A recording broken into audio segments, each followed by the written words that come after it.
Hello hello. Shiva, బాబుకు జ్వరం వచ్చింది శివ. నేను హాస్పిటల్కి వెళ్ళేసి వస్తాను. నువ్వు వచ్చే లోపల లేట్ అవుతుంది కదా. సరే మళ్ళీ. ఓకే శివ. సరే పద నాన్న. ఏం చెప్పారు మళ్ళీ? డాక్టర్ ఫీవర్ ఎక్కువగా ఉందన్నారండి. 4 అవర్స్కి ఒకసారి సిరప్ వేయమన్నారు.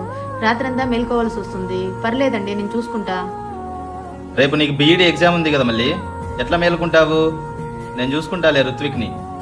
పర్లేదండి, నేను మేనేజ్ చేసుకుంటాను. బాబు కోసం ఆ మాత్రం చేయలేనా నేను?